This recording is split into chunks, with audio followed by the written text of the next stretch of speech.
ਸੋਰਠ ਮਹੱਲਾ ਪੰਜਵਾ। ਗੁਰਪੂਰਾ ਭੇਟਿਓ ਵਡਭਾਗੀ, ਮਨੈ ਭਇਆ ਪ੍ਰਗਾਸਾ।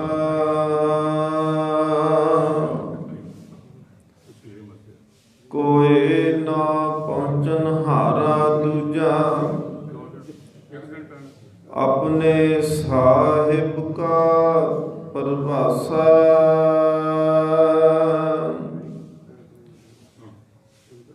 ਗੁਰਪੂਰਾ ਭੇਟਿਓ ਵਡਭਾਗੀ,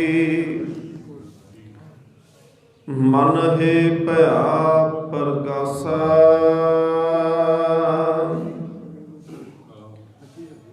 ਕੋਇ ਨਾ ਪਹੁੰਚਨ ਹਾਰਾ ਦੂਜਾ, ਆਪਣੇ ਸਾਹਿਬ ਕਾ ਪਰਭਾਸਾ।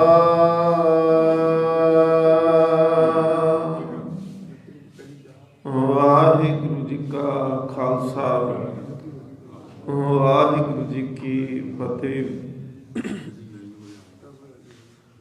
ਪਰਮ ਸਨਮਾਨਯੋਗ ਜੁਗੋ ਜੁਗ ਅਟਲ ਤਖਤ ਚਵਰ ਛਤਰ ਦੇ ਮਾਲਕ ਸਤਿਗੁਰੂ ਗੁਰੂ ਗ੍ਰੰਥ ਸਾਹਿਬ ਮਹਾਰਾਜ ਪਾਤਸ਼ਾਹ ਜੀ ਦੀ ਪਾਵਨ ਪਵਿੱਤਰ ਹਜ਼ੂਰੀ ਅੰਦਰ ਬ੍ਰਹਮ ਗਿਆਨੀ ਮਹਾਂਪੁਰਖ ਸੰਤ ਬਾਬਾ ਪ੍ਰੇਮ ਸਿੰਘ ਜੀ ਮੁਰਾਲੇ ਵਾਲਿਆਂ ਦੇ ਪਾਵਨ ਪਵਿੱਤਰ ਅਸਥਾਨਾਂ ਤੇ ਅੰਮ੍ਰਿਤ ਵੇਲੇ ਤਖਤਾਂ ਤੇ ਸੁਭਾਇਮਾਨ ਹੋकर ਕੇ ਜੋ ਪਾਵਨ ਉਪਦੇਸ਼ ਸਤਿਗੁਰੂ ਮਹਾਰਾਜ ਪਾਤਸ਼ਾਹ ਜੀ ਨੇ ਹੁਕਮਨਾਮੇ ਦੇ ਰੂਪ ਦੇ ਵਿੱਚ ਬਖਸ਼ਿਸ਼ ਕੀਤਾ ਹੈ, ਇਹ ਅੱਜ ਦਾ ਪਾਵਨ ਫਰਮਾਨ ਗੁਰੂ ਅਰਜਨ ਦੇਵ ਮਹਾਰਾਜ ਪਾਤਸ਼ਾਹ ਜੀ ਦੀ ਰਸਨਾ ਤੋਂ ਉਚਾਰਨ ਕੀਤਾ ਹੋਇਆ ਸੋਰਠ ਰਾਗ ਦੇ ਅੰਦਰ ਸ਼੍ਰੀ ਗੁਰੂ ਗ੍ਰੰਥ ਸਾਹਿਬ ਮਹਾਰਾਜ ਪਾਤਸ਼ਾਹ ਜੀ ਦੇ ਪਾਵਨ ਪਵਿੱਤਰ ਅੰਗ 609 ਤੇ ਆਰੰਭ ਹੋ ਕੇ 610 ਅੰਗ ਤੇ ਇਸ ਪਾਵਨ ਹੁਕਮਨਾਮੇ ਦੀ ਸੰਪੂਰਨਤਾ ਹੈ। ਸਤਿਗੁਰੂ ਮਹਾਰਾਜ ਕਿਰਪਾ ਕਰਨ ਬਾਣੀ ਨੂੰ ਵਿਚਾਰ ਸਕੀਏ, ਬਾਣੀ ਹਿਰਦੇ ਵਿੱਚ ਵਸ ਸਕੇ, ਪਰ ਜੋ ਇਤਿਹਾਸ ਦੀ ਲੜੀ ਆਰੰਭ ਕੀਤੀ ਹੈ ਇਸ ਨੂੰ ਅੱਗੇ ਤੋਰ ਸਕੀਏ। ਗੁਰੂ ਨਾਨਕ ਦੇਵ ਮਹਾਰਾਜ ਪਾਤਸ਼ਾਹ ਜੀ ਆਪ ਵਿੱਚ ਵਰਤਨ, ਆਪਣੇ ਜੀਵਨ ਦੀ ਗਾਥਾ ਆਪ ਹੀ ਕਰਵਾ ਲੈਣ। ਆਪ ਸੰਗਤ ਅਸੀਸ ਬਖਸ਼ੋ, ਬੜੇ ਅਦਬ ਪਿਆਰ ਸਤਿਕਾਰ ਦੇ ਨਾਲ ਰਸਨਾ ਨੂੰ ਕਰੋ ਪਵਿੱਤਰ, ਉਚਾਰਨ ਕਰੋ ਜੀ ਸਤਨਾਮ ਸ਼੍ਰੀ। ਫਿਰ ਸਾਰੇ ਕਰੋ ਜੀ ਕਿਰਪਾ, ਆਖੋ ਜੀ ਸਤਨਾਮ ਸ਼੍ਰੀ ਵਾਹਿਗੁਰੂ ਜੀ। ਸਤਿਗੁਰੂ ਗੁਰੂ ਨਾਨਕ ਦੇਵ ਮਹਾਰਾਜ ਪਾਤਸ਼ਾਹ ਜੀ ਸਰੀਰਕ ਤੌਰ ਤੇ ਜਿਸ ਵੇਲੇ ਸਤਿਗੁਰੂ ਮਹਾਰਾਜ ਜੀ ਦੀ ਆਰਬਲਾ 15 ਕੁ ਸਾਲ ਦੀ ਹੈ, ਗੁਰੂ ਨਾਨਕ ਦੇਵ ਮਹਾਰਾਜ ਪਾਤਸ਼ਾਹ ਜੀ ਇਵੇਂ ਮਹਿਸੂਸ ਕਰਦਿਆਂ ਨੂੰ ਨਾ ਹੈ ਕਿ ਇਹ ਬਿਮਾਰ ਹੋ ਚੁੱਕੇ ਨੇ, ਕੋਈ ਤਨ ਨੂੰ ਰੋਗ ਲੱਗ ਚੁੱਕਿਆ ਹੈ। ਬੜੇ ਵੈਦ ਬੜੇ ਹਕੀਮਾਂ ਨੂੰ ਬੁਲਾਇਆ ਗਿਆ, ਪਰ ਗੱਲ ਬਣੀ ਕੋਈ ਨਾ। ਇੱਕ ਬੜਾ ਸਿਆਣਾ ਵੈਦ ਜਿੰਦਾ ਨਾਂ ਹਰਦਾਸ ਲਿਖਿਆ ਹੈ, ਗੁਰੂ ਨਾਨਕ ਦੇਵ ਮਹਾਰਾਜ ਪਾਤਸ਼ਾਹ ਜੀ ਦੇ ਇਲਾਜ ਦੇ ਵਾਸਤੇ ਸੱਦਿਆ ਗਿਆ। ਔਰ ਸਤਿਗੁਰੂ ਮਹਾਰਾਜ ਪਾਤਸ਼ਾਹ ਕਹਿੰਦੇ ਨੇ, ਲੋਕ ਇਹ ਵੀ ਕਹਿੰਦੇ ਸੀ ਕੋ ਕਹੇ ਭੂਤਨਾ ਕੋ ਕਹੇ ਬਿਤਾਲਾ। ਲੋਕ ਇਹ ਵੀ ਕਹਿ ਲੱਗ ਪਏ ਸੀ ਕਿ ਨਾਨਕ ਨੂੰ ਕੋਈ ਓਪਰੀ ਕਸਰ ਹੋ ਗਈ ਹੈ। ਕੋਈ ਕਹਿੰਦੇ ਸੀ ਨਾਨਕ ਵਿਚਾਰਾ, ਕੋ ਕਹੇ ਆਦਮੀ ਨਾਨਕ ਵਿਚਾਰਾ। ਸਤਿਗੁਰੂ ਗੁਰੂ ਨਾਨਕ ਦੇਵ ਮਹਾਰਾਜ ਜੀ ਦੇ ਕੋਲ ਵੈਦ ਆਇਆ, ਹਰਦਾਸ ਵੈਦ ਪਹੁੰਚਿਆ ਉੱਥੇ। ਗੁਰੂ ਨਾਨਕ ਦੇਵ ਮਹਾਰਾਜ ਪਾਤਸ਼ਾਹ ਬਿਲਕੁਲ ਲੇਟੇ ਪਏ ਨੇ, ਸਿਰ ਦੇ ਉੱਪਰ ਵੀ ਚਾਦਰਾ ਲਿਆ ਹੈ, ਸਾਰਾ ਤਨ ਚਾਦਰੇ ਨਾਲ ਢੱਕਿਆ ਪਿਆ ਹੈ। ਵੈਦ ਨੇ ਚਾਦਰ ਥੋੜੀ ਜਿਹੀ ਪਿੱਛੇ ਕਰਕੇ ਤੇ ਸਤਿਗੁਰੂ ਮਹਾਰਾਜ ਜੀ ਦੇ ਸੱਜੇ ਹੱਥ ਨੂੰ ਫੜਿਆ, ਮੰਜੇ ਤੇ ਨਾਲ ਬੈਠ ਗਿਆ ਗੁਰੂ ਨਾਨਕ ਦੇਵ ਮਹਾਰਾਜ ਜੀ ਦੇ ਹੱਥ ਨੂੰ ਫੜ ਕੇ ਤੇ ਨਬਜ ਲੱਭਦਾ ਪਿਆ ਹੈ, ਨਬਜ ਲੱਭਣ ਦਿਆ ਹੈ। ਇੱਕ ਉਰਦੂ ਦੇ ਵਿਦਵਾਨ ਨੇ ਲਿਖਿਆ ਹੈ, ਕਹਿੰਦੇ ਮਰਜ ਕੀ जुस्तजू में नब्ज पे रखते हो हाथ, नब्ज में क्या रखा है मुझे इश्क है मौला के साथ।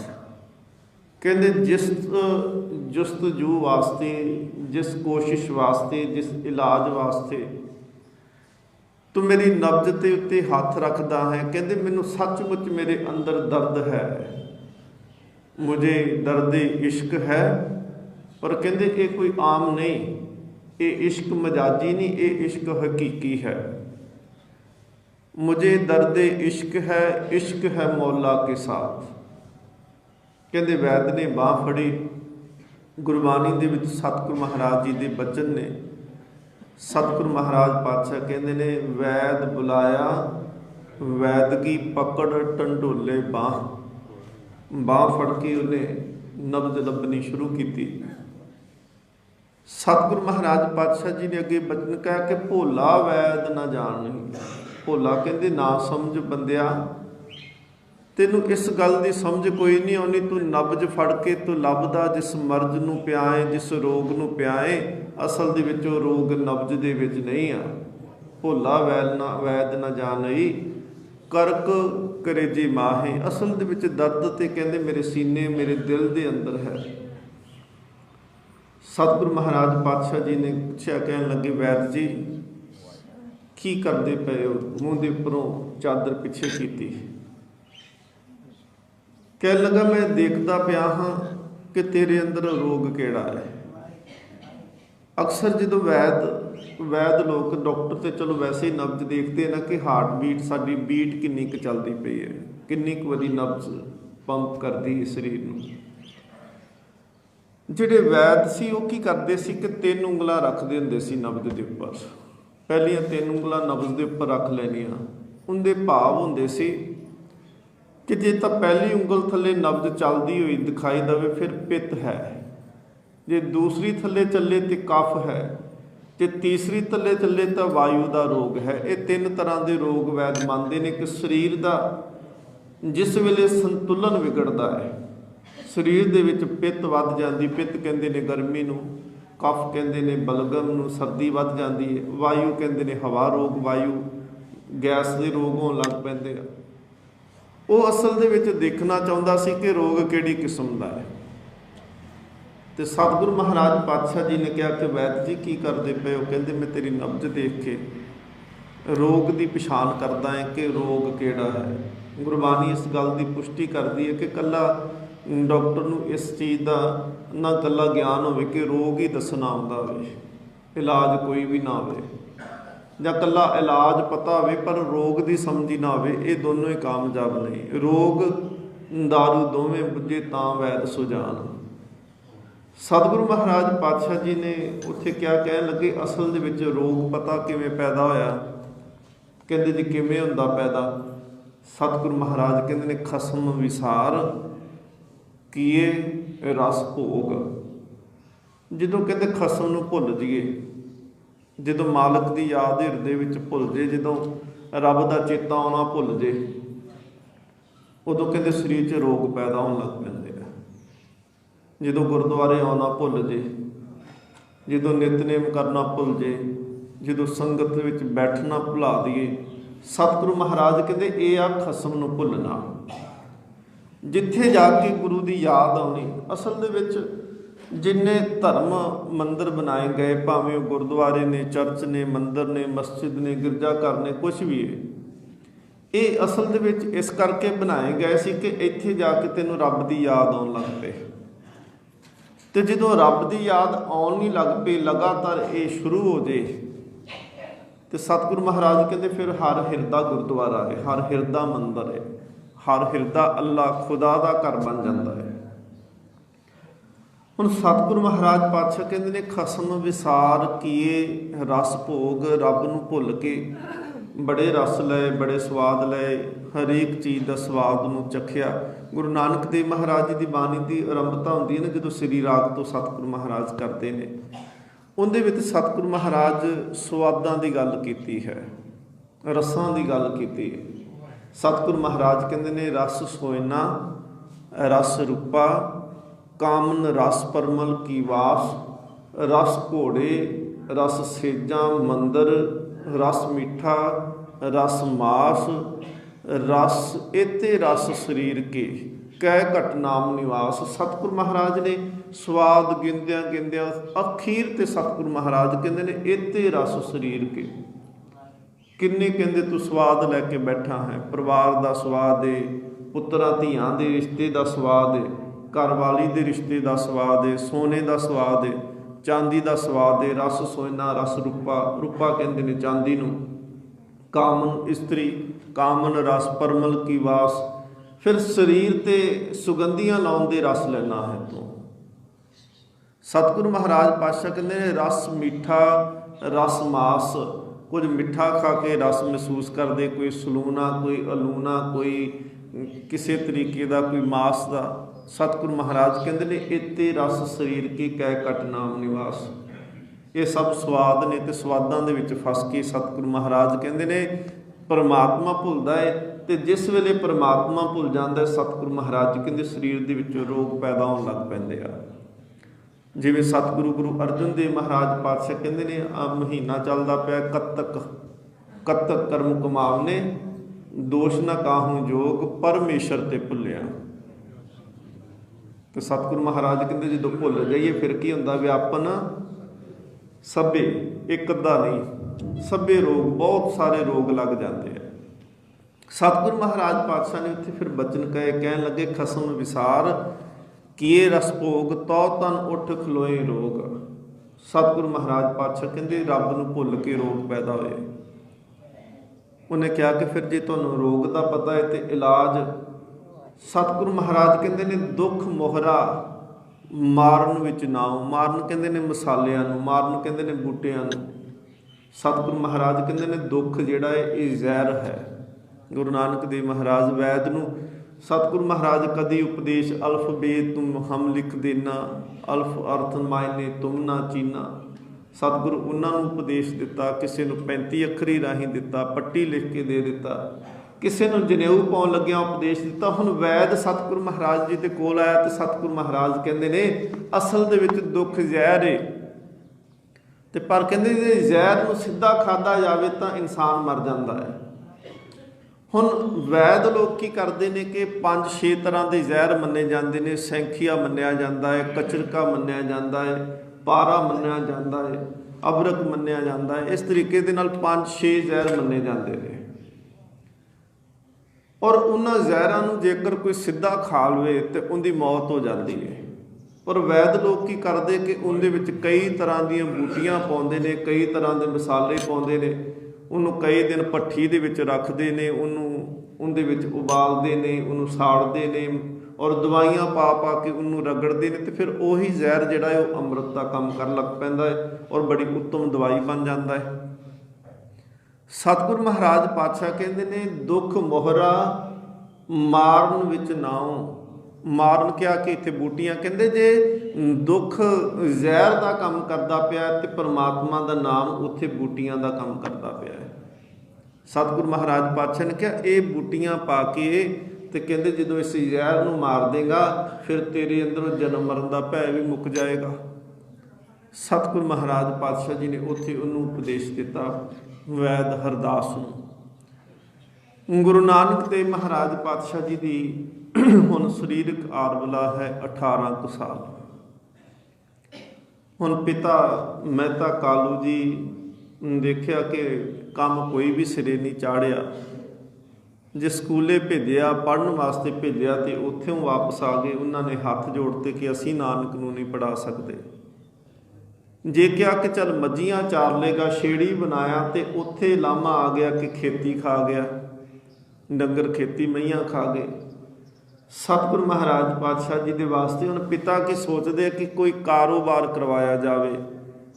ਦੁਨੀਆ ਦੇ ਵਿੱਚ 4 ਤਰ੍ਹਾਂ ਦੇ ਕੰਮ ਮੰਨੇ ਜਾਂਦੇ ਨੇ, ਦੁਕਾਨ ਕਰ ਲੈਣੀ, ਵਪਾਰ ਕਰ ਲੈਣਾ, ਨੌਕਰੀ ਕਰ ਲੈਣੀ, ਖੇਤੀ ਕਰ ਲੈਣੀ। ਗੁਰੂ ਨਾਨਕ ਨੇ ਇਹ ਚਾਰੇ ਕੀਤੇ ਨੇ। ਸਤਿਗੁਰੂ ਗੁਰੂ ਨਾਨਕ ਦੇਵ ਮਹਾਰਾਜ ਨੇ ਹੱਟੀ ਵੀ ਕੀਤੀ, सतगुरु गुरु नानक देव महाराज ने वपार भी किया, मोदी की नौकरी भी की ते अखीर ते करतारपुर साहब खेती भी की है।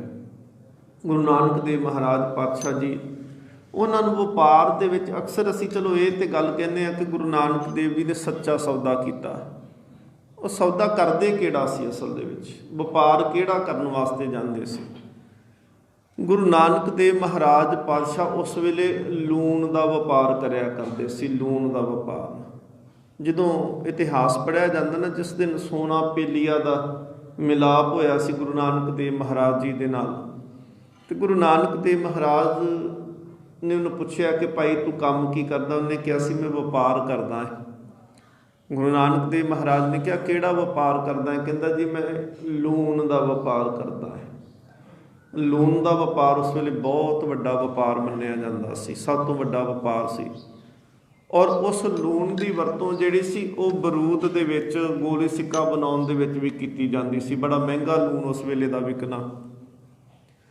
गुरु नानक देव महाराज अक्सर वपार करने वास्ते एक दिन की ये गल नहीं, चूड़काने सतगुरु महाराज जी ने जाना। उत्थे अस्थान भी बनया गुरुद्वारा सच्चा सौदा, जिथे सतगुरु महाराज ने किया वपार।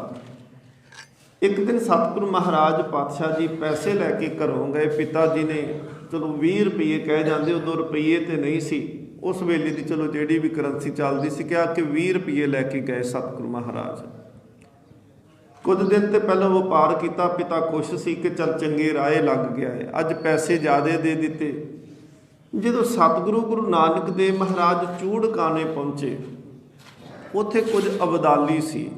अबदाली कहते ने हजरत रसूल अली मुर्तज़ा की उम्मत दे विचों जिहड़े होए ने, जिहड़े हजरत रसूल अली मुर्तज़ा दे उत्ते यकीन विश्वास भरोसा रखते सी, उन्होंने अबदाली कहते सी।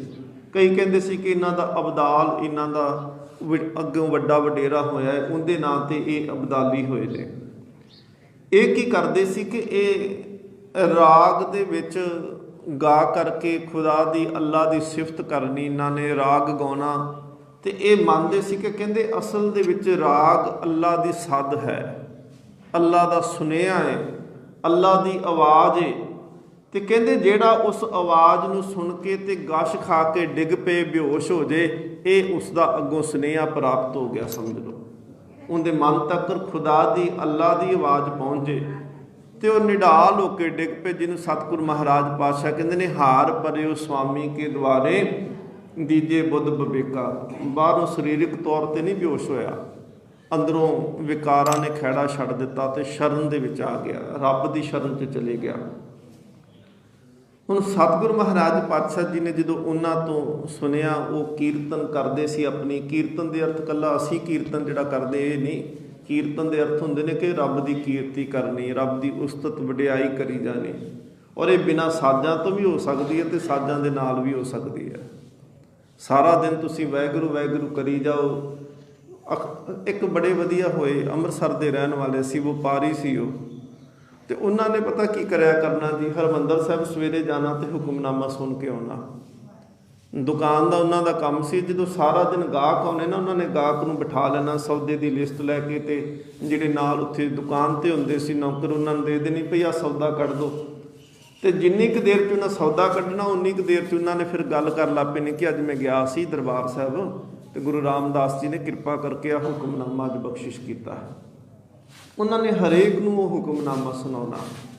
ये भी एक वडियाई करन दा तरीका, ये भी एक कीर्तन आ। हुण तुसीं महापुरखां दे स्थान ते आउंदे हो, हुक्मनामा सुनिया, ये नहीं कि इत्थे ही भुल के चले जाईदा। जाके जो टाइम मिलता घरे जाते हो, जाके दसो कि अज गुरु साहब ने कृपा की। गुरु अर्जन देव महाराज ने कहा कि गुरपूरा भेटियो वडभागी, सतगुरां दे हुक्मनामा। चलो अज तो सौखा हो गया ना, जो याद नहीं भी हुंदा तो मोबाइल ते कढ़ के रख लिया करो कि अंग 609 ते आया तो आ हुक्मनामा है, जाके सुनाया। जो किते बैठे चार जानिया च वो गल जाके उत्थों दी करनी, ये कीर्ति करनी, ये कीर्तन करना है। सतगुरु गुरु नानक देव महाराज पातशाह जी उत्थे जो गए, बैठे उन्होंने संगत विच विचार उन्होंने नाल होई। सतगुरु महाराज ने पूछा तुसीं की करदे हो? कहंदे असीं अल्लाह की कीर्ति करते हैं, अल्लाह का अलाप करते हैं। ਇਹਦੇ ਨਾਲ ਕੀ ਹੁੰਦਾ ਹੈ? ਸਤਿਗੁਰੂ ਮਹਾਰਾਜ ਨੂੰ ਕਹਿਣ ਲੱਗੇ ਇਹਦੇ ਨਾਲ ਮਨ ਜੁੜਦਾ ਹੈ, ਤੇ ਜਿਸ ਦਿਨ ਜੁੜ ਜਾਵੇ ਉਸ ਦਿਨ ਆਨੰਦ ਆਉਂਦਾ ਹੈ। ਸਤਿਗੁਰੂ ਗੁਰੂ ਨਾਨਕ ਦੇਵ ਮਹਾਰਾਜ ਨੇ ਪੁੱਛਿਆ, ਕਹਿਣ ਲੱਗੇ ਕਿ ਤੁਹਾਡਾ ਫਿਰ ਰੋਟੀ ਪਾਣੀ ਦਾ ਗੁਜ਼ਾਰਾ ਕਿਵੇਂ ਚੱਲਦਾ ਹੈ? ਕਹਿੰਦੇ ਜੇ ਕੋਈ ਦੇ ਜਾਏ ਤਾਂ ਛਕ ਲਈਦਾ, ਜੇ ਨਾ ਦੇਵੇ ਤਾਂ ਕੋਈ ਨਹੀਂ, ਖੁਦਾ ਦੇ ਹੁਕਮ ਭਾਣੇ ਦੇ ਵਿੱਚ ਰਹੀਦਾ ਹੈ। ਸਤਿਗੁਰੂ ਗੁਰੂ ਨਾਨਕ ਦੇਵ ਮਹਾਰਾਜ ਪਾਤਸ਼ਾਹ ਨੇ ਕਿਹਾ ਕਿ ਅੱਜ ਛਕਿਆ ਤੁਸੀਂ? ਕਹਿੰਦੇ ਨਹੀਂ, ਕਈ ਦਿਨ ਹੋ ਗਏ ਅੱਜ ਛਕਿਆ ਨਹੀਂ, ਮਿਲਿਆ ਨਹੀਂ, ਕਿਸੇ ਨੇ ਛਕਾਇਆ ਕੋਈ ਨਹੀਂ। ਸਤਿਗੁਰੂ ਮਹਾਰਾਜ ਨੇ ਭਾਈ ਮਰਦਾਨੇ ਨੂੰ ਕਿਹਾ, ਭਾਈ ਵੇ ਜਾਂ ਕੁਝ ਲੈ ਕੇ ਆ, ਇਹਨਾਂ ਦੀ ਟਹਿਲ ਸੇਵਾ ਕਰੀਏ। ਸਤਿਗੁਰੂ ਮਹਾਰਾਜ ਪਾਤਸ਼ਾਹ ਨੇ ਉੱਥੇ ਪ੍ਰਸ਼ਾਦਾ ਤਿਆਰ ਕੀਤਾ, ਕਰਵਾਇਆ। ਉਹਨਾਂ ਸਾਧੂਆਂ ਨੂੰ, ਉਹਨਾਂ ਅਬਦਾਲੀਆਂ ਨੂੰ ਕਹਿੰਦੇ ਉੱਥੇ ਪ੍ਰਸ਼ਾਦਾ ਛਕਾਇਆ। ਬਾਅਦ ਵਿੱਚ ਸਤਿਗੁਰੂ ਮਹਾਰਾਜ ਪਾਤਸ਼ਾਹ ਨੇ ਗੁਰਮਤਿ ਦੀ ਉੱਥੇ ਗੱਲ ਕੀਤੀ, ਕਹਿਣ ਲੱਗੇ ਤੁਹਾਡਾ ਸਿਧਾਂਤ ਹੈ ਜੇ ਮਿਲ ਜਾਏ ਤਾਂ ਸ਼ੁਕਰ ਕਰੋ, ਤੇ ਜੇ ਨਾ ਮਿਲੇ ਤਾਂ ਗਿਲਾ ਨਹੀਂ ਕਰਨਾ। ਪਰ ਕਹਿੰਦੇ ਅਸੀਂ ਇਹ ਮੰਨਦੇ ਹਾਂ ਕਿ ਰੱਬ ਕਹਿੰਦਾ ਹੈ ਕਿ ਜੇ ਮਿਲ ਜਾਏ ਤਾਂ ਸ਼ੁਕਰ ਕਰੋ, ਤੇ ਜੇ ਨਹੀਂ ਮਿਲਦਾ ਸ਼ੁਕਰਾਨੇ ਦੇ ਵਿੱਚ ਰਹੋ। ਪਰ ਕਹਿੰਦੇ ਨੇ ਹਮੇਸ਼ਾ ਉਦਮ ਕਰਦੇ ਰਹਿਣਾ ਚਾਹੀਦਾ। ਜੇਕਰ ਉਦਮ ਨਹੀਂ ਕਰਦੇ ਤਾਂ ਹੱਥੀਂ ਜੇਕਰ ਕੁਝ ਨਹੀਂ ਨਾ ਕਰੋਗੇ, ਕਰਤਾ ਖੁਸ਼ ਨਹੀਂ ਹੁੰਦਾ। ਕਰਤਾ ਕਿਰਤ ਸੁਹਾਵੇ, ਰੱਬ ਵੀ ਉਦੋਂ ਖੁਸ਼ ਹੁੰਦਾ ਜਦੋਂ ਖੁਦ ਕਿਰਤ ਕਰੋਗੇ। ਗੁਰੂ ਨਾਨਕ ਦੇਵ ਮਹਾਰਾਜ ਪਾਤਸ਼ਾਹ ਨੇ ਉੱਥੇ ਉਹਨਾਂ ਨੂੰ ਉਪਦੇਸ਼ ਵੀ ਦਿੱਤਾ, ਕਹਿੰਦੇ ਦੇਖੋ ਕੱਲਾ ਮੰਗ ਕੇ ਖਾਈ ਜਾਣਾ ਤੇ ਰੱਬ ਦੀ ਵਡਿਆਈ ਕਰੀ ਜਾਣਾ, ਇਹਦੇ ਨਾਲ ਵੀ ਰੱਬ ਦੇ ਘਰੇ ਨਹੀਂ ਪਹੁੰਚਿਆ ਜਾਂਦਾ। ਸਤਿਗੁਰੂ ਮਹਾਰਾਜ ਨੇ ਪੁੱਛਿਆ, ਕਹਿੰਦੇ ਤੇਰੇ ਪਰਿਵਾਰ 'ਚ ਕੌਣ? ਕਿਸੇ ਨੇ ਕਿਹਾ ਮੇਰੀ ਬੁੱਢੀ ਮਾਂ, ਕਿਸੇ ਨੇ ਕਿਹਾ ਮੇਰੇ ਮਾਂ ਪਿਓ ਨੇ, ਕਿਸੇ ਨੇ ਕਿਹਾ ਮੇਰੀ ਭੈਣ ਹੈ, ਕੋਈ ਕਹਿੰਦਾ ਮੇਰੀ ਘਰਵਾਲੀ, ਬੱਚੇ ਵੀ ਨੇ। ਸਤਿਗੁਰੂ ਮਹਾਰਾਜ ਪਾਤਸ਼ਾਹ ਨੇ ਕਿਹਾ ਵੇਖੋ ਰੱਬ ਉਹਦਾ ਅਸਲ ਦੇ ਵਿੱਚ ਸਾਰਾ ਇਹ ਦੁਨੀਆ, ਇਹ ਸ੍ਰਿਸ਼ਟੀ ਉਹਦਾ ਪਰਿਵਾਰ ਹੈ, ਪਰ ਉਹ ਆਪਣੇ ਪਰਿਵਾਰ ਨੂੰ ਇੱਕ ਸੈਕਿੰਡ ਵਾਸਤੇ ਵੀ ਅੱਖਾਂ ਤੋਂ ਓਹਲੇ ਨਹੀਂ ਕਰਦਾ। ਸਤਿਗੁਰੂ ਮਹਾਰਾਜ ਪਾਤਸ਼ਾਹ ਜੀ ਕਹਿੰਦੇ ਨੇ ਕਿ ਉਹ ਪਰਮਾਤਮਾ ਦੀ ਨਿਗਾਹ ਹਰ ਵੇਲੇ ਹਰ ਸਮੇਂ ਸਾਰਿਆਂ ਦੇ ਉੱਪਰ ਹੈ। ਇਹ ਨਹੀਂ ਕਿ ਜਿਹੜੇ ਵੱਡੇ ਨੇ ਹਾਥੀ ਦੇ ਉੱਤੇ ਹੋ ਸਕਦੀ ਤੇ ਕੀੜੀ ਦੇ ਉੱਤੇ ਨਹੀਂ ਹੋ ਸਕਦੀ, ਪਹਾੜ ਦੇ ਉੱਤੇ ਹੋ ਸਕਦੀ, ਤੀਲੇ ਉੱਤੇ ਨਹੀਂ ਹੋ ਸਕਦੀ। ਗੁਰੂ ਗੋਬਿੰਦ ਸਿੰਘ ਮਹਾਰਾਜ ਪਾਤਸ਼ਾਹ ਕਹਿੰਦੇ ਨੇ ਹਸਤੀ ਕੀਟੀ ਤਿਰਲੋ ਆਦਮ ਏਕ ਅਖੰਡਸ ਬਸੇ ਅਨਾਦੰ। ਉਹ ਖੰਡ ਰੂਪ ਦੇ ਵਿੱਚ ਸਭ ਦੇ ਵਿੱਚ ਹਰ ਸਮੇਂ ਹਰ ਵੇਲੇ ਰਹਿੰਦਾ ਹੈ। ਭਾਈ ਗੁਰਦਾਸ ਸਾਹਿਬ ਜੀ ਕਹਿੰਦੇ ਨੇ ਗ੍ਰਸਤਨ ਮੈਂ ਤੂੰ ਬੜੋ ਗ੍ਰਸਤੀ। ਪਰਿਵਾਰ ਦੇ ਵਿੱਚੋਂ ਸਭ ਤੋਂ ਵੱਡਾ ਪਰਿਵਾਰ ਰੱਬ ਦਾ ਹੈ, ਕਿਉਂਕਿ ਅਸੀਂ ਸਾਰੇ ਉਹਦੀ ਹੀ ਔਲਾਦ ਹਾਂ, ਉਹਦੀ ਹੀ ਪੈਦਾਇਸ਼ ਹਾਂ, ਉਹਦੇ ਹੀ ਜੀਵ ਜੰਤ ਹਾਂ ਸਾਰੇ। ਸਤਿਗੁਰੂ ਮਹਾਰਾਜ ਨੇ ਕਿਹਾ ਦੇਖੋ ਰੱਬ ਕਦੀ ਖੁਸ਼ ਨਹੀਂ ਹੁੰਦਾ ਜੇ ਪਰਿਵਾਰ ਤੋਂ ਦੂਰ ਹੋ ਕੇ ਤੁਸੀਂ ਕਹੋ ਕਿ ਅਸੀਂ ਧਰਮੀ ਬਣਨਾ ਹੈ। ਉਹਨਾਂ ਕਿਹਾ ਕਿ ਕਰੀਏ ਕੀ ਫਿਰ? ਧੰਨ ਗੁਰੂ ਨਾਨਕ ਦੇਵ ਮਹਾਰਾਜ ਪਾਤਸ਼ਾਹ ਨੇ ਕਿਹਾ ਕੁਝ ਪੈਸੇ ਉਹਨਾਂ ਨੂੰ ਸਤਿਗੁਰ ਨੇ ਫਿਰ ਦਿੱਤੇ, ਇਕੱਲਾ ਪ੍ਰਸ਼ਾਦਾ ਨਹੀਂ ਛਕਾਇਆ। ਸਤਿਗੁਰ ਨੇ ਕਿਹਾ ਕਿ ਇਹ ਪੈਸੇ ਲੈ ਲਓ, ਪਰ ਇਹ ਨਾ ਸੋਚੋ ਕਿ ਇਹਨਾਂ ਪੈਸਿਆਂ ਦੇ 5 7 10 ਦਿਨ ਮਹੀਨਾ ਲੰਗਰ ਖਾਵਾਂਗੇ ਤੇ ਫਿਰ ਮੰਗਣ ਚੜ ਜਾਾਂਗੇ। ਕਹਿੰਦੇ ਇਹ ਪੈਸੇ ਲੈ ਕੇ ਜਾਇਓ, ਆਪੋ ਆਪਣਾ ਕੰਮਕਾਰ ਕਰਿਓ, ਪਰਿਵਾਰ ਦੇ ਵਿੱਚ ਰਹਿਓ, ਤੇ ਪਰਿਵਾਰ ਦੇ ਵਿੱਚ ਸਭ ਤੋਂ ਪਹਿਲਾਂ ਇਹ ਧਰਮ ਨਿਭਾਓ ਕਿ ਤੁਸੀਂ ਪਰਿਵਾਰ ਦੀਆਂ ਲੋੜਾਂ ਪੂਰੀਆਂ ਕਰਨੀਆਂ ਹੈ। ਗੁਰੂ ਰਾਮਦਾਸ ਮਹਾਰਾਜ ਜੀ ਦੇ ਕੋਲ ਕੁਝ ਸਿੱਖ ਆਏ ਸੀ ਤੇ ਉਹਨਾਂ ਨੇ ਬੇਨਤੀ ਕੀਤੀ ਸੀ ਸਤਿਗੁਰੂ ਮਹਾਰਾਜ ਪਾਸੇ, ਭਾਈ ਜੇਠਾ ਜੀ ਤੇ ਆਦਿਕ ਰਾਮਾ ਜੀ ਸੀ। ਸਤਿਗੁਰੂ ਮਹਾਰਾਜ ਅਸੀਂ ਦੁਕਾਨਦਾਰੀਆਂ ਕਰਦੇ ਹਾਂ, ਅਸੀਂ ਖੇਤੀਬਾੜੀ ਕਰਦੇ ਹਾਂ, ਮਹਾਰਾਜ ਦੱਸੋ ਧਰਮ ਕਿਵੇਂ ਕਮਾ ਸਕਦੇ? ਧਰਮ ਤੇ ਘਰ ਛੱਡਿਆ ਹੀ ਨਿਭਾਇਆ ਜਾਂਦਾ ਹੈ। ਗੁਰੂ ਰਾਮਦਾਸ ਮਹਾਰਾਜ ਨੇ ਉੱਥੇ ਕਿਹਾ ਸੀ ਜਿਮ ਨਿਸ ਦਿਨ ਕਰ ਕਾਜ ਸੁਧਾਰੇ, ਤਿਆਗੋ ਕਬਹੁ ਨਾ ਲਾਗੇ ਪਿਆਰੇ, ਤਥਾ ਪਿਆਰ ਕਰਹੁ ਗੁਰਬਾਣੀ, ਪਠਨ ਸੁਣਨ ਕੀ ਚਿਰ ਚਠਾਨੀ, ਧਰਿਓ ਅਰਥ ਜੋ ਸ਼ਬਦ ਮਝਾਰਾ, ਬਾਰ ਬਾਰ ਉਰ ਕਰੋ ਵਿਚਾਰਾ। ਸਤਿਗੁਰੂ ਮਹਾਰਾਜ ਕਹਿੰਦੇ ਬਸ ਗੁਰੂ ਨੂੰ ਇੱਦਾਂ ਪਿਆਰ ਕਰੀ ਜਾਓ ਜਿਵੇਂ ਘਰ ਨੂੰ ਪਿਆਰ ਕਰਦੇ ਹੋ, ਕੰਮਕਾਰ ਨੂੰ ਕਰਦੇ ਹੋ, ਧੀਆਂ ਪੁੱਤਰਾਂ ਨੂੰ, ਪਰਿਵਾਰ ਨੂੰ ਪਿਆਰ ਕਰਦੇ ਹੋ।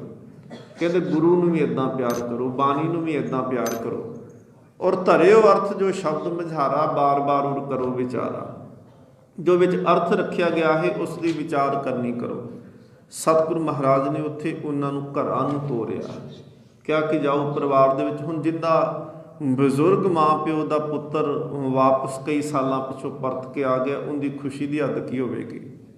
ਜਿਹੜੇ ਛੋਟੇ ਛੋਟੇ ਬੱਚਿਆਂ ਨੂੰ ਛੱਡ ਕੇ ਉਹ ਗਿਆ ਸੀ, ਉਹ ਬੱਚਿਆਂ ਦੀ ਖੁਸ਼ੀ ਦਾ ਟਿਕਾਣਾ ਕਿੱਥੇ ਹੋਵੇਗਾ ਜਦੋਂ ਉਹ ਪੁਰਖ ਪਰਤ ਕੇ ਵਾਪਸ ਘਰ ਦੇ ਵਿੱਚ ਆ ਗਿਆ ਹੋਊਗਾ। ਸਤਿਗੁਰੂ ਮਹਾਰਾਜ ਨੇ ਸੱਚਾ ਸੌਦਾ ਇਕੱਲਾ ਰੋਟੀ ਖਵਾ ਕੇ ਨਹੀਂ ਕੀਤਾ ਕਿ ਰੋਟੀਆਂ ਖਵਾ ਦੇਣਾ ਸੱਚਾ ਸੌਦਾ ਹੁੰਦਾ ਹੈ। ਸੱਚਾ ਸੌਦਾ ਸੀ ਉਹਨਾਂ ਨੂੰ ਸੱਚ ਦੇ ਮਾਰਗ 'ਤੇ ਤੋਰ ਦਿੱਤਾ। ਉਹਨਾਂ ਨੂੰ ਸੱਚ ਦੇ ਪਾਂਧੀ ਬਣਾ ਦਿੱਤਾ। ਲੰਗਰ ਦੇ ਬਹੁਤ ਲਗਾਏ ਜਾਂਦੇ, ਪਰ ਸੱਚ ਦਾ ਉਪਦੇਸ਼ ਥੋੜ੍ਹਾ ਬਹੁਤਾ ਦਿੱਤਾ ਜਾਂਦਾ ਹੈ। ਸਤਿਗੁਰੂ ਮਹਾਰਾਜ ਨੇ ਉਹਨਾਂ ਨੂੰ ਕਿਹਾ ਕਿ ਨਹੀਂ, ਅਸਲ ਦੇ ਵਿੱਚ ਸੱਚ ਦਾ ਰਸਤਾ ਕੀ ਹੈ ਕਿ ਪਰਿਵਾਰ ਦੇ ਵਿੱਚ ਰਹੋ, ਗ੍ਰਸਤ ਦੇ ਵਿੱਚ ਰਹੋ, ਕਿਰਤ ਕਰੋ, ਅਤੇ ਕਿਰਤ ਕਰਦਿਆਂ ਹੋਇਆਂ ਨਾਮ ਜਪੋ, ਅਤੇ ਜੇ ਤੁਸੀਂ ਜੋ ਕਮਾਉਂਦੇ ਉਹਨੂੰ ਫਿਰ ਵੰਡ ਕੇ ਛਕ ਲਿਆ ਕਰੋ। ਸਤਿਗੁਰੂ ਮਹਾਰਾਜ ਨੇ ਪਾਤਸ਼ਾਹ ਨੇ ਚੂੜਕਾਨੇ ਦੀ ਧਰਤੀ 'ਤੇ ਉੱਥੇ ਅਸਥਾਨ ਹੈ ਗੁਰਦੁਆਰਾ ਸੱਚਾ ਸੌਦਾ ਸਾਹਿਬ, ਉੱਥੇ ਸਤਿਗੁਰੂ ਮਹਾਰਾਜ ਨੇ ਸੱਚਾ ਸੌਦਾ ਕੀਤਾ। ਅੱਜ ਧੰਨ ਗੁਰੂ ਅਰਜਨ ਦੇਵ ਮਹਾਰਾਜ ਪਾਤਸ਼ਾਹ ਸੋਰਠ ਰਾਗਨੀ ਦੇ ਅੰਦਰ ਕਿਰਪਾ ਕਰਦੇ ਨੇ। ਕਹਿੰਦੇ ਗੁਰਪੂਰਾ ਭੇਟਿਓ ਵਡਭਾਗੀ, ਮਨਹਿ ਪਿਆ ਪ੍ਰਗਾਸਾ। 12 ਕੁ ਸਾਲ ਦੀ ਉਮਰ 'ਤੇ ਪਰਿਵਾਰ ਨੇ ਨਾਂ ਰੱਖ ਦਿੱਤਾ ਬੂੜਾ। ਕੱਥੂ ਨੰਗਲ ਦੇ ਵਿੱਚ ਜਨਮ ਹੋਇਆ। ਅਤੇ ਜਿਸ ਦਿਨ ਸਤਿਗੁਰੂ ਗੁਰੂ ਨਾਨਕ ਦੇਵ ਮਹਾਰਾਜ ਜੀ ਦੇ ਦਰਸ਼ਨ ਕੀਤੇ, ਸੱਚਮੁੱਚ ਗੁਰਬਾਣੀ ਦਾ ਇਹ ਸ਼ਬਦ ਉਹਨਾਂ ਮਹਾਂਪੁਰਖ ਦੇ ਉੱਤੇ ਟੁਕਦਾ ਪਿਆ ਹੈ, ਜਿਨ੍ਹਾਂ ਨੂੰ ਅਸੀਂ ਸਤਿਕਾਰ ਨਾਲ ਬਾਬਾ ਬੁੱਢਾ ਸਾਹਿਬ ਜੀ ਕਹਿੰਦੇ ਹਾਂ। ਉਹਨਾਂ ਨੇ ਜਿਸ ਦਿਨ ਗੁਰੂ ਨਾਨਕ ਦੇ ਦਰਸ਼ਨ ਕੀਤੇ, ਸੱਚੀ ਮੁੱਚੀ ਵੱਡੇ ਭਾਗਾਂ ਵਾਲੇ ਹੋ ਗਏ। ਗੁਰਪੂਰਾ ਭੇਟਿਓ ਵਡਭਾਗੀ। ਅਤੇ ਜਿਸ ਦਿਨ ਗੁਰੂ ਮਿਲਦਾ ਹੈ, ਉਸ ਦਿਨ ਪ੍ਰਕਾਸ਼, ਚਾਨਣ, ਗਿਆਨ ਵੀ ਉਸੇ ਦਿਨ ਮਿਲ ਜਾਂਦਾ। ਇਹ ਨਹੀਂ ਹੁੰਦਾ ਕਿ ਸੂਰਜ ਚੜ੍ਹ ਗਿਆ ਅਤੇ ਚਾਨਣ ਹੋਇਆ ਕੋਈ ਨਹੀਂ, ਜਾਂ ਧੁੱਪ ਨਿਕਲ ਆਈ ਸੂਰਜ ਨਿਕਲਿਆ ਕੋਈ ਨਹੀਂ। ਇਸ ਤਰ੍ਹਾਂ ਨਹੀਂ ਹੁੰਦਾ, ਦੋਨੋਂ ਚੀਜ਼ਾਂ ਇਕੱਠੀਆਂ ਹੀ ਹੁੰਦੀਆਂ ਨੇ। ਜੇ ਸੂਰਜ ਚੜ੍ਹਿਆ ਅਤੇ ਚਾਨਣ ਵੀ ਹੋਏਗਾ, ਧੁੱਪ ਨਿਕਲ ਆਏਗੀ, ਕਿਰਨਾਂ ਨਿਕਲਣਗੀਆਂ। ਜੇ ਕਿਰਨਾਂ ਨਿਕਲੀਆਂ, ਇਹਦਾ ਮਤਲਬ ਸੂਰਜ ਵੀ ਨਿਕਲਿਆ ਹੋਇਆ ਹੈ। ਸਤਿਗੁਰੂ ਮਹਾਰਾਜ ਪਾਤਸ਼ਾਹ ਕਹਿੰਦੇ ਨੇ ਮਨਹਿ ਭਇਆ ਪ੍ਰਗਾਸਾ। ਉਸ ਦਿਨ ਬਾਬਾ ਬੁੱਢਾ ਸਾਹਿਬ ਜੀ ਦੇ ਮਨ ਦੇ ਵਿੱਚ ਪ੍ਰਕਾਸ਼ ਹੋਇਆ, ਗਿਆਨ ਦਾ ਚਾਨਣਾ, ਗਿਆਨ ਦਾ ਦੀਵਾ ਗੁਰੂ ਨੇ ਬਾਲ ਦਿੱਤਾ। ਕੋਈ ਨਾ ਪਹੁੰਚਨਹਾਰਾ ਦੂਜਾ, ਆਪਣੇ ਸਾਹਿਬ ਕਾ ਪ੍ਰਵਾਸਾ। ਫਿਰ ਗੁਰੂ ਨਾਨਕ ਦੇਵ ਮਹਾਰਾਜ ਤੇ ਬਾਬਾ ਬੁੱਢਾ ਸਾਹਿਬ ਜੀ ਨੇ ਭਰੋਸਾ ਵੀ ਕੀਤਾ ਹੈ, ਯਕੀਨ ਕੀਤਾ, ਵਿਸ਼ਵਾਸ ਬਣਾਇਆ ਕਿ ਸਤਿਗੁਰੂ ਮਹਾਰਾਜ ਤੇਰੇ ਤੋਂ ਬਗੈਰ ਹੋਰ ਕੋਈ ਨਹੀਂ ਜਿਹੜਾ ਹਰ ਥਾਂ 'ਤੇ ਸਹਾਈ ਹੋ ਸਕਦਾ ਹੈ। ਸਾਨੂੰ ਆਪਣੇ ਮਾਲਕ ਦਾ ਭਰੋਸਾ ਹੋ ਗਿਆ ਹੈ। ਇਹ ਮਾਣ ਅੰਦਰ ਮਹਿਸੂਸ ਹੋਇਆ। ਆਪਣੇ ਸਤਿਗੁਰ ਕਹਿ ਬਲਿਹਾਰ। ਬਾਬਾ ਬੁੱਢਾ ਸਾਹਿਬ ਜੀ ਹਰ ਵੇਲੇ ਬਲਿਹਾਰ ਹੀ ਜਾਂਦੇ ਸੀ, ਕਹਿਣਾ ਸਤਿਗੁਰੂ ਮਹਾਰਾਜ ਮੈਂ ਤੁਹਾਡੇ ਤੋਂ ਸਦਕੇ। 12 ਸਾਲ ਦੀ ਉਮਰ ਦੇ ਵਿੱਚ ਸਤਿਗੁਰ ਤੋਂ ਬਲਿਹਾਰ ਜਾਣਾ ਸ਼ੁਰੂ ਕੀਤਾ ਅਤੇ 125 ਸਾਲ ਤੱਕ 6 ਗੁਰੂ ਸਾਹਿਬਾਨ ਦੀ ਸੰਗਤ ਕੀਤੀ, 8 ਗੁਰੂ ਸਾਹਿਬਾਨਾਂ ਦੇ ਦਰਸ਼ਨ ਕੀਤੇ, ਅਤੇ ਹਮੇਸ਼ਾ ਗੁਰੂ ਤੋਂ ਸਦਕੇ ਹੀ ਗਏ। ਆਪਣੇ ਸਤਿਗੁਰ ਕਹਿ ਬਲਿਹਾਰੇ, ਆਗੇ ਸੁਖ ਪਾਛੇ ਸੁਖ ਸਹਿਜਾ, ਘਰ ਆਨੰਦ ਹਮਾਰੇ। ਜਿਸ ਦਾ ਜੀਵਨ ਦੁਖੀ ਹੋ ਕੇ ਗੁਜ਼ਰਿਆ ਹੋਵੇ, ਮਰਨ ਤੋਂ ਬਾਅਦ ਉਹਨੂੰ ਆਨੰਦ ਨਹੀਂ ਮਿਲ ਸਕਦਾ। ਸਤਿਗੁਰੂ ਮਹਾਰਾਜ ਕਹਿੰਦੇ ਨੇ ਜਿਉਂਦਿਆਂ ਜੀ ਗੁਰੂ ਆਨੰਦ ਪੈਦਾ ਕਰ ਦਿੰਦਾ ਹੈ। ਆਗੇ ਸੁਖ, ਅਗਲਾ ਜੀਵਨ ਸੁਖੀ ਹੋ ਜਾਂਦਾ ਹੈ। ਪਾਛੇ ਸੁਖ ਸਹਿਜਾ, ਸਰੀਰ ਦੇ ਵਿੱਚ ਵੀ ਆਨੰਦ ਪੈਦਾ ਹੋ ਗਿਆ। ਘਰ ਆਨੰਦ ਹਮਾਰੇ, ਹਿਰਦੇ ਵਿੱਚ ਆਨੰਦ ਪੈਦਾ ਹੋ ਗਿਆ। ਔਰ ਸਤਿਗੁਰੂ ਗੁਰੂ ਅਮਰਦਾਸ ਮਹਾਰਾਜ ਪਾਤਸ਼ਾਹ ਜੀ ਦੀ ਬਾਣੀ ਕਹਿੰਦੀ ਪਈ, ਆਨੰਦ ਭਿਆ ਮੇਰੀ ਮਾਏ, ਕਿੱਦਣ ਮਿਲਿਆ ਆਨੰਦ? ਸਤਿਗੁਰੂ ਜਿੱਦਣ ਗੁਰੂ ਮਿਲਿਆ ਉਦਣ ਆਨੰਦ ਮਿਲਿਆ। ਆਨੰਦ ਆਨੰਦ ਸਭ ਕੋ ਕਹੇ, ਆਨੰਦ ਗੁਰੂ ਤੇ ਜਾਣਿਆ। ਕਈ ਸਾਰੇ ਜਾਂਦੇ ਕਿ ਆਨੰਦ ਆ ਗਿਆ, ਰੋਟੀ ਖਾਧੀ ਬੜਾ ਆਨੰਦ ਆਇਆ, ਆਹ ਗਾਣਾ ਸੁਣ ਲਿਆ ਬੜਾ ਆਨੰਦ ਆਇਆ, ਫਲਾਨੀ ਥਾਂ 'ਤੇ ਗਏ ਬੜਾ ਆਨੰਦ ਆਇਆ। ਪਰ ਕਿੰਨੀ ਕੁ ਦੇਰ ਤੱਕ ਉਹ ਆਨੰਦ ਰਿਹਾ? ਜਿੰਨੀ ਦੇਰ ਤੱਕ 4 ਬੁਰਕੀਆਂ ਚਿੱਠੀਆਂ ਮੁੜ ਕੇ ਉਹੀ ਆਨੰਦ ਉਹ ਰੋਗ ਬਣ ਗਿਆ, ਬੇਸਵਾਦਾ ਹੋ ਗਿਆ। ਕੱਲ੍ਹ ਨੂੰ ਉਹੀ ਸਬਜ਼ੀ ਬਣਾ ਕੇ ਅੱਗੇ ਰੱਖੋ, ਕੱਲ੍ਹ ਬੜਾ ਤੈਨੂੰ ਆਨੰਦ ਆਇਆ ਸੀ, ਅੱਜ ਫਿਰ ਇਹ ਖਾ ਲਾ। ਮਸਕੀਨ ਸਾਹਿਬ ਕਹਿੰਦੇ ਸੀ, ਕਹਿੰਦੇ ਮੈਂ ਇੱਕ ਵਾਰੀ ਕਹਿ ਬੈਠਾ ਮੈਨੂੰ ਭਿੰਡੀਆਂ ਬੜੀਆਂ ਸਵਾਦ ਲੱਗਦੀਆਂ। ਕਹਿੰਦੇ ਜਿੰਦੇ ਘਰੇ ਗਿਆ 10 ਦਿਨ ਕਥਾ ਕਰਨੀ ਸੀ, ਸਾਰੇ ਭਿੰਡੀਆਂ ਬਣਾਏ ਗਏ। ਮੈਂ ਕਿਹਾ ਹੱਦ ਹੋ ਗਈ, ਮੈਨੂੰ ਸਵਾਦ ਲੱਗਦੀਆਂ, ਪਰ ਇਹ ਮਤਲਬ ਥੋੜ੍ਹੀ ਕਿ ਸਾਰੇ ਉਹਨੂੰ ਖਵਾਈ ਜਾਓ। ਸਵਾਦ ਦਾ ਮਤਲਬ ਇੱਕ ਟਾਈਮ ਸਵਾਦ ਆ ਗਿਆ, ਬਾਰ-ਬਾਰ ਖਾਦਿਆਂ ਬੇਸਵਾਦੀ ਉਹ ਚੀਜ਼ ਹੋ ਜਾਂਦੀ। ਸਤਿਗੁਰੂ ਮਹਾਰਾਜ ਕਹਿੰਦੇ ਨੇ ਘਰ ਆਨੰਦ ਹਮਾਰੇ। ਜਿਹਨੂੰ ਗੁਰੂ ਮਿਲ ਜਾਂਦਾ ਹੈ ਉਹਨੂੰ ਆਨੰਦ ਮਿਲ ਜਾਂਦਾ ਹੈ। ਰਹਾਉ ਵਿਸ਼ਰਾਮ ਦਿੰਦੇ ਨੇ, ਅੰਤਰਜਾਮੀ ਕਰਨੇ ਹਾਰਾ, ਸੋਈ ਖਸਮ ਹਮਾਰਾ। ਬਾਬਾ ਬੁੱਢਾ ਸਾਹਿਬ ਜੀ ਨੇ ਹਰ ਵੇਲੇ ਤਾਂ ਇਹੀ ਕਿਹਾ, ਸਤਿਗੁਰੂ ਮਹਾਰਾਜ ਤੂੰ ਮੇਰੇ ਅੰਦਰ ਦੀ ਜਾਣਦਾ ਹੈ। ਸਤਿਗੁਰੂ ਮਹਾਰਾਜ ਕਰਨ ਕਾਰਨ ਸਮਰੱਥ ਹੈ। ਤੂੰ ਮੇਰਾ ਖਸਮ ਹੈ, ਤੂੰ ਮੇਰਾ ਮਾਲਕ ਹੈ, ਤੇਰੇ ਤੋਂ ਬਗੈਰ ਹੋਰ ਕੋਈ ਮੇਰਾ ਆਸਰਾ ਟਿਕਾਣਾ ਨਹੀਂ। ਨਿਰਭਉ ਭਏ ਗੁਰ ਚਰਨੀ ਲਾਗੀ, ਕਰਾਮ ਨਾਮ ਆਧਾਰਾ। ਅਸਲ ਦੇ ਵਿੱਚ ਉਹਨਾਂ ਦੇ ਪਹਿਲੀ ਮੁਲਾਕਾਤ 'ਚ ਕਿਹਾ ਸੀ ਬਾਬਾ ਬੁੱਢਾ ਸਾਹਿਬ ਜੀ ਨੇ, ਕਹਿਣ ਲੱਗੇ ਸਤਿਗੁਰੂ ਮਹਾਰਾਜ ਪਾਤਸ਼ਾਹ ਜੀ ਮੌਤ ਤੋਂ ਬੜਾ ਡਰ ਲੱਗਦਾ। ਕਹਿੰਦੇ ਕਿਉਂ? ਕਹਿੰਦੇ ਇੱਥੇ ਆਏ ਸੀ ਕੁਝ ਚੌਧਰੀ, ਘੋੜਿਆਂ 'ਤੇ ਚੜ੍ਹ ਕੇ ਆਏ, ਨਾਲੇ ਤਾਂ ਫਸਲ ਵੱਢ ਕੇ ਲੈ ਗਏ, ਅਤੇ ਜਿਹੜੀ ਅਜੇ ਪੁੰਗਰੀ ਸੀ ਜਾਂ ਡੱਡਰੀ ਸੀ ਉਹਨੂੰ ਲਤਾੜ ਕੇ ਚਲੇ ਗਏ। ਮੈਂ ਵੀ ਸੋਚਦਾ ਕਿਤੇ ਮੌਤ ਆਉਂਦੀ ਹੈ ਅਤੇ ਉਹ ਵੱਡਾ ਛੋਟਾ ਥੋੜ੍ਹੀ ਦੇਖਦੀ ਹੋਣੀ ਹੈ।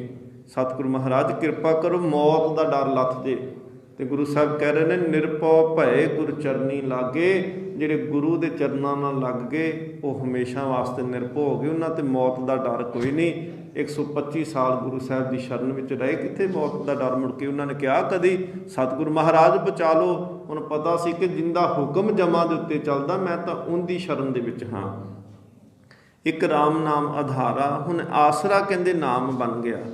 ਸਫਲ ਦਰਸ਼ਨ ਅਕਾਲ ਮੂਰਤ ਪ੍ਰਭ ਹੈ ਪੀ ਹੋਵਨ ਹਾਰਾ। ਸਤਿਗੁਰੂ ਕਹਿੰਦੇ ਨੇ ਉਸ ਵਾਹਿਗੁਰੂ ਪਰਮਾਤਮਾ ਪਿਤਾ ਦੇ ਦਰਸ਼ਨ ਜਿਹੜੇ ਨੇ ਅਮੋਘ ਦਰਸ਼ਨ ਨੇ, ਉਹਨਾਂ ਦਾ ਕੋਈ ਮੁੱਲ ਨਹੀਂ ਤਾਰਿਆ ਜਾ ਸਕਦਾ, ਉਹਨਾਂ ਦੇ ਉੱਤੋਂ ਬਲਿਹਾਰ ਜਾਇਆ ਜਾ ਸਕਦਾ। ਅਕਾਲ ਮੂਰਤ ਜੋ ਸਮੇਂ ਦੇ ਪ੍ਰਭਾਵ ਤੋਂ ਪਰੇ ਹੈ ਵੀ ਇਹ ਵੀ ਨਹੀਂ ਕਿ ਕੱਲ੍ਹ ਸੀ ਤੇ ਅੱਜ ਨਹੀਂ ਹੋਵੇਗਾ, ਜਾਂ ਅੱਜ ਹੈ ਤੇ ਕੱਲ੍ਹ ਨਹੀਂ ਹੋਵੇਗਾ। ਸਤਿਗੁਰੂ ਮਹਾਰਾਜ ਪਾਤਸ਼ਾਹ ਕਹਿੰਦੇ ਨੇ ਹੈ ਵੀ ਹੋਵਨ ਹਾਰਾ, ਹੁਣ ਵੀ ਹੈ ਤੇ ਕੱਲ੍ਹ ਵੀ ਹਮੇਸ਼ਾ ਹੀ ਉਹ ਰਹੇਗਾ। ਕੰਠ ਲਗਾਏ ਆਪਣੇ ਜਨ ਰਾਖੇ ਆਪਣੀ ਪ੍ਰੀਤ ਪਿਆਰਾ। ਉਹ ਆਪਣੇ ਸੇਵਕਾਂ ਨੂੰ ਆਪਣੇ ਕੰਠ ਨਾਲ ਲਾ ਕੇ ਰੱਖਦਾ ਹੈ, ਆਪਣੇ ਨਾਲ ਰੱਖਦਾ ਹੈ। ਇਹ ਉਹਦੀ ਪ੍ਰੀਤ ਹੈ, ਇਹ ਉਹਦਾ ਪਿਆਰ ਹੈ। ਵੱਡੀ ਵਡਿਆਈ ਅਚਰਜ ਸੋਭਾ ਕਾਰਜ ਆਇਆ ਰਾਸੇ। ਇਹ ਉਹਦੀ ਵਡਿਆਈ ਬਹੁਤ ਹੀ ਵੱਡੀ ਹੈ, ਮਹਿਮਾ ਤੋਂ ਪਰੇ ਹੈ, ਸ਼ਬਦਾਂ ਵਿੱਚ ਨਹੀਂ ਕਹੀ ਜਾ ਸਕਦੀ, ਕਿਤਾਬਾਂ ਲਿਖ ਕੇ ਬਿਆਨ ਨਹੀਂ ਕੀਤੀ ਜਾ ਸਕਦੀ। ਜਿਵੇਂ ਸਤਿਗੁਰੂ ਗੁਰੂ ਅਰਜਨ ਦੇਵ ਮਹਾਰਾਜ ਪਾਤਸ਼ਾਹ ਕਹਿੰਦੇ ਨਾ ਬ੍ਰਹਮ ਗਿਆਨੀ ਕੀ ਸੋਭਾ ਬ੍ਰਹਮ ਗਿਆਨੀ ਬਣੀ। ਉਹਦੀ ਸੋਭਾ ਉਹਦੇ ਵਰਗਾ ਹੀ ਜਾਣ ਸਕਦਾ ਹੈ। ਸਾਡੇ ਵਰਗੇ ਕੀ ਕਰ ਸਕਦੇ, 4 ਕਿਤਾਬਾਂ ਲਿਖ ਸਕਦੇ ਆ, ਕਹਿ ਦੇਵਾਂਗੇ ਜੀ ਬਾਬਾ ਬੁੱਢਾ ਸਾਹਿਬ ਜੀ ਦਾ ਜਨਮ ਹੋਇਆ 1506 ਦੇ ਵਿੱਚ, 1631-32 ਦੇ ਵਿੱਚ ਉਹਨਾਂ ਨੇ ਚੜ੍ਹਾਈ ਕੀਤੀ, ਅਕਾਲ ਚਲਾਣਾ ਹੋਇਆ। ਜਾਂ ਅਸੀਂ ਕਹਾਂਗੇ ਜੀ ਸੰਤ ਬਾਬਾ ਪ੍ਰੇਮ ਸਿੰਘ ਜੀ ਦਾ ਜਨਮ ਹੋਇਆ 1882 ਦੇ ਵਿੱਚ, ਤੇ ਉਹਨਾਂ ਦਾ ਸਰੀਰ ਉਹਨਾਂ ਨੇ ਛੱਡਿਆ 1550 ਦੇ ਵਿੱਚ। ਇੰਨੀ ਵਾਰੀ ਉਹ ਮੈਂਬਰ ਰਹੇ, ਇੰਨਾ ਚਿਰ ਉਹ ਸ਼੍ਰੋਮਣੀ ਕਮੇਟੀ ਦੇ ਮੈਂਬਰ ਰਹੇ, ਇੰਨਾ ਚਿਰ ਉਹ MLA ਰਹੇ। ਇਹ ਬਾਹਰੀ ਗਿਆਨ ਹੁੰਦਾ ਹੈ, ਇਹ ਉਹਨਾਂ ਦੇ ਅਸੀਂ ਬਾਹਰੀ ਜੋ ਅਸੀਂ ਦੇਖਦੇ ਅਸੀਂ ਉਹ ਲਿਖ ਦਿੱਤਾ, ਪਰ ਅਸਲ ਦੇ ਵਿੱਚ ਮਨ ਕਿਸ ਅਵਸਥਾ 'ਤੇ ਪਹੁੰਚ ਜਾਂਦਾ ਇਹ ਕਹਿੰਦੇ ਨੇ ਉਹੀ ਜਾਣ ਸਕਦਾ ਜਿਹੜਾ ਉਸ ਅਵਸਥਾ ਦੇ ਉੱਤੇ ਪਹੁੰਚਿਆ ਹੋਵੇ, ਦੂਜਾ ਨਹੀਂ ਲਿਖ ਸਕਦਾ। ਬ੍ਰਹਮ ਗਿਆਨੀ ਕੀ ਸੋਭਾ ਬ੍ਰਹਮ ਗਿਆਨੀ ਬਣੀ। ਬ੍ਰਹਮ ਗਿਆਨੀ ਦੀ ਸੋਭਾ ਨੂੰ, ਮਹਿਮਾ ਨੂੰ ਬ੍ਰਹਮ ਗਿਆਨੀ ਹੀ ਜਾਣ ਸਕਦਾ ਹੈ, ਕੋਈ ਆਮ ਨਹੀਂ ਜਾਣ ਸਕਦਾ, ਭਾਵੇਂ ਹਜ਼ਾਰਾਂ ਕਿਤਾਬਾਂ ਲਿਖੀਆਂ ਜਾਣ। ਗੁਰੂ ਨਾਨਕ ਦੇਵ ਮਹਾਰਾਜ ਪਾਤਸ਼ਾਹ ਜੀ ਦੇ ਜੀਵਨ ਦੇ ਉੱਪਰ ਸੈਂਕੜੇ ਤੋਂ ਉੱਪਰ ਕਿਤਾਬਾਂ ਲਿਖੀਆਂ ਜਾ ਚੁੱਕੀਆਂ ਨੇ, ਪਰ ਉਹ ਗੁਰੂ ਨਾਨਕ ਦੇਵ ਮਹਾਰਾਜ ਜੀ ਦਾ ਇੱਕ ਦਿਨ ਦਾ ਜੀਵਨ, ਇੱਕ ਦਿਨ ਕੀ ਇੱਕ ਪਲ ਦਾ ਜੀਵਨ ਵੀ ਨਹੀਂ ਲਿਖ ਸਕੇ। ਜੋ ਅਵਸਥਾ ਅੰਦਰ ਪੈਦਾ ਹੁੰਦੀ ਹੈ ਉਹਨੂੰ ਸਤਿਗੁਰੂ ਮਹਾਰਾਜ ਕਹਿੰਦੇ ਨੇ ਵੱਡੀ ਵਡਿਆਈ ਅਚਰਜ ਸੋਭਾ। ਅਚਰਜ ਕਹਿੰਦੇ ਨੇ ਵਿਸਮਾਦ ਕਰ ਦੇਣ ਵਾਲੀ, ਹੈਰਾਨ ਕਰ ਦੇਣ ਵਾਲੀ, ਜਿੰਦੇ ਵਾਸਤੇ ਫਿਰ ਸ਼ਬਦ ਮੁੱਕ ਜਾਂਦੇ ਨੇ।